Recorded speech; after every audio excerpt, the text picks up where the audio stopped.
2022년 11월 3일 큐티 말씀입니다. 출애굽기 25장 23절로 40절입니다. 너는 조각목으로 상을 만들되 길이는 2규빗, 너비는 1규빗, 높이는 1규빗 반이 되게 하고 순금으로 싸고 주위에 금테를 두르고 그 주위에 손바닥 넓이만한 턱을 만들고 그 턱 주위에 금으로 테를 만들고 그것을 위하여 금고리 넷을 만들어 그 네 발 위 네 모퉁이에 달되 턱 곁에 붙이라. 이는 상을 맬 채를 꿰 곳이며 또 조각목으로 그 채를 만들고 금으로 싸라. 상을 이것으로 맬 것이니라. 너는 대접과 숟가락과 병과 붓는 잔을 만들되 순금으로 만들며 상 위에 진설병을 두어 항상 내 앞에 있게 할지니라.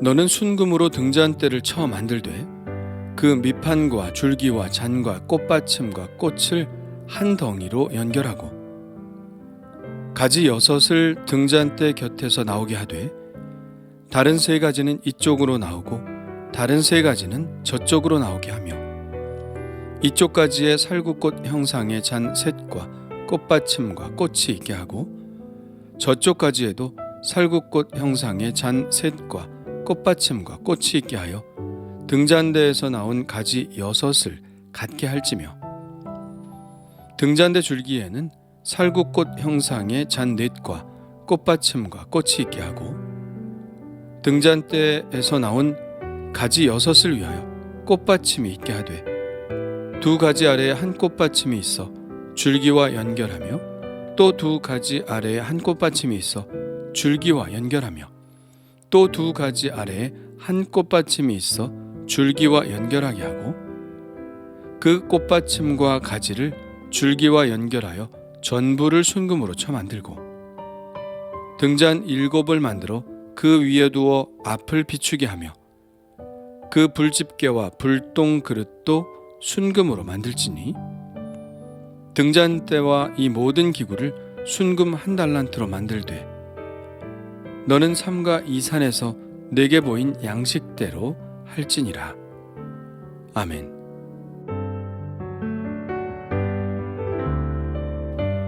언약궤가 지성소에 있는 기구라면 지성소에 들어가기 전 거쳐야 하는 성소에 있는 대표적인 기구는 3가지입니다. 오른쪽으로는 진설병상이 있고 왼쪽으로는 등잔대가 있습니다. 그리고 정면에는 향단이 있죠. 그중 오늘은 진설병상과 등잔대에 관한 하나님의 지시가 담겨져 있습니다. 먼저 진설병상입니다. 언약궤와 마찬가지로 재료는 조각목입니다. 길이는 2규빗, 너비는 1규빗, 높이는 1규빗 반입니다.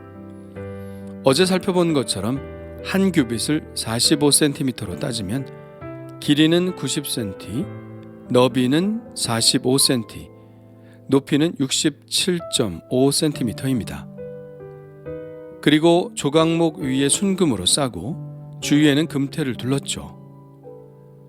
또한 상 가장자리를 따라 손바닥 넓이만큼의 턱을 만들었는데 이는 떡이 상 밖으로 떨어지지 않도록 하기 위해서입니다.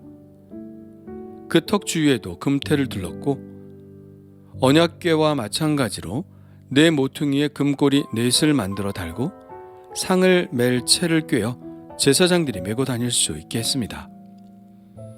그리고 부속기구로는 대접과 숟가락과 병과 잔을 순금으로 만들었죠. 그리고 이 진설병상의 기능을 간단하게 말씀하시는데요. 상 위에 진설병을 두어 항상 내 앞에 있게 할지니라. 진설병은 말 그대로 상 위에 진설해 놓은 떡입니다. 레위기 24장에 보면 고운 가루로 떡 12개를 구웠는데요. 각 덩이당 10분의 2 에바의 가루가 들었습니다. 10분의 2 에바는 약 2에서 3kg 정도 되니 이 빵 하나의 크기는 엄청난 것이죠. 이 떡을 순결한 상 위에 2줄로 한 줄에 6씩 진설했는데 어떤 그림은 6개씩 2줄로 늘어선 그림도 있지만 빵의 크기와 상의 크기를 생각할 때 6개씩 2켜로 쌓아서 진설했던 것으로 생각됩니다. 그리고 이 떡은 안식일마다 갈아주었죠. 진설병은 하나님께 드리는 음식이었지만 이것은 전적으로 상징적인 의미였던 것 같습니다. 진설되었던 떡을 아론과 그의 자손이 성전 뜰에 지정된 거룩한 곳에서 먹을 수 있게 한 것을 보면요.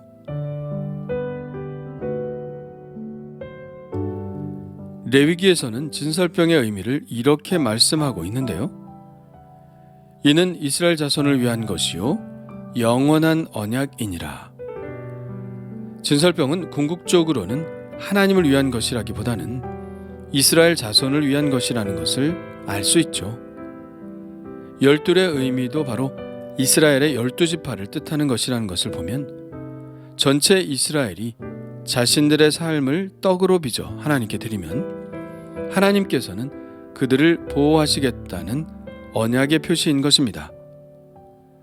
오늘 말씀 30절에도 상 위에 진설병을 두어 항상 내 앞에 있게 할지니라 라고 그 의미를 설명하고 있는데요. 하나님께서 이스라엘의 12지파를 항상 당신의 눈앞에서 보시겠다는 말씀인 것이죠. 한시도 눈을 떼지 않으시고 그들을 지키시고 보호하시겠다는 뜻인 것입니다. 두 번째 기구는 등잔대입니다. 순금으로 등잔대를 쳐서 만들었는데 그림을 참고해서 보면 알겠지만 가운데에 활짝 핀 살구나무 줄기가 있고 양쪽으로 3개씩 총 6개의 가지가 뻗어 있어서 총 7개의 등잔을 얹을 수 있는 형태입니다.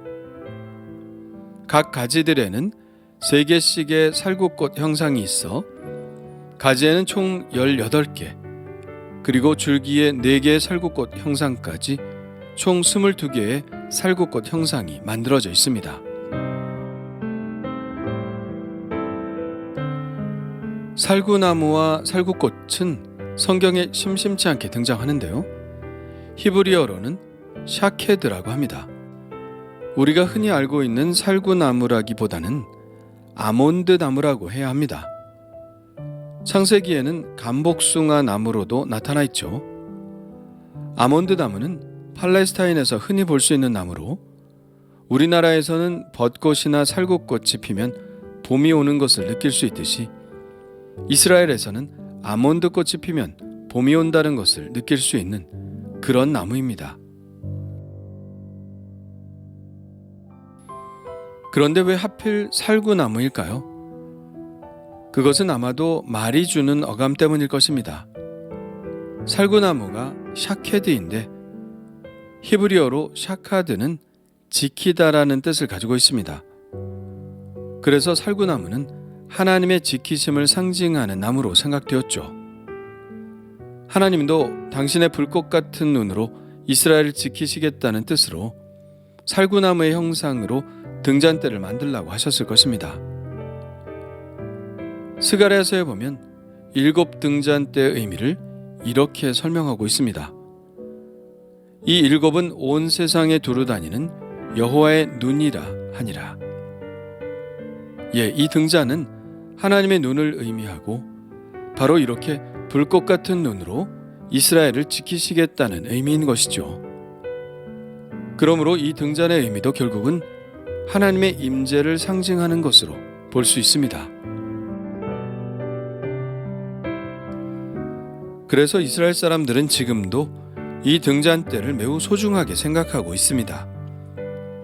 지금 성막과 성전은 사라져버리고 없고 그 기구들도 다 없어져 버렸지만 지금도 이스라엘 사람들이 회당에 유일하게 세워놓는 것이 바로 이 등잔대입니다. 이스라엘 사람들은 10계명의 제2계명 때문에 그 어떤 우상이나 형상도 만들 수 없었죠. 그러나 이 순금 등대는 하나님께서 만들라고 하신 것이기 때문에 오직 유일하게 그들이 가지고 있는 종교적 상징물이 되었습니다. 그리스도 교회에서는 십자가가 있는 것처럼 유대인의 회당에는 어디에나 이 등잔대가 있죠. 유대인들은 이 등잔대를 메노라라는 고유의 단어 외에도 영원한 불꽃이라는 뜻의 네르타미드라고 부릅니다. 그야말로 불꽃 같은 눈으로 이스라엘을 지키시겠다는 신앙 고백이 이 등잔대에 담겨 있는 것이죠. 또한 이스라엘을 지키시는 하나님은 졸지도 아니하시고 주무시지도 아니하시며 언제나 자기 백성과 함께 깨어 계신다는 것을 등잔대를 바라보며 확신하는 것입니다. 그렇다면 우리 그리스도인들은 이 진설병 상과 등잔을 어떤 의미로 받아들이고 있을까요? 그것은 예수님께서 우리에게 가르쳐 주신 그대로입니다. 예수님은 당신을 가리켜 내가 곧 생명의 떡이니라 라고 말씀하고 계시고 내가 세상의 빛이로라 라고 말씀하고 계십니다. 진설병과 등잔대가 하나님의 임재를 상징하듯이 예수님이 우리에게 이 말씀을 하신 것은 예수님이 늘 우리의 삶 속에 임재하신다는 언약의 말씀을 주신 것입니다. 그러므로 우리는 성찬을 받을 때마다 주님이 생명의 떡으로 우리와 늘 함께 하심을 느끼는 것이죠. 그리고 성령의 불꽃으로 늘 우리 안에 내재하고 계심을 느낍니다. 외롭고 힘든 광야 생활을 이스라엘이 견딜 수 있었던 것은 이러한 하나님의 임재 약속 때문이었습니다. 그리고 그건 우리도 마찬가지죠. 요단강을 넘어 참된 안식의 땅에 들어가기까지 우리에게는 안식이 없습니다. 광야 생활이죠. 그러나 우리가 이 광야 생활을 견딜 수 있는 힘은 주님께서 늘 우리와 함께 하시겠다는 약속 때문입니다. 그것을 우리는 우리 안에 계신 성령님으로 그리고 늘 성전에서 행하는 성만찬을 통해서 확신하는 것이죠. 그 임재의 힘으로 이겨나가는 것이고요. 오늘도 주님이 나와 함께 계심을 그 약속을 믿고 나아갑니다. 오늘도 주님과 기쁘게 동행하는 한 날이 되게 하여 주옵소서.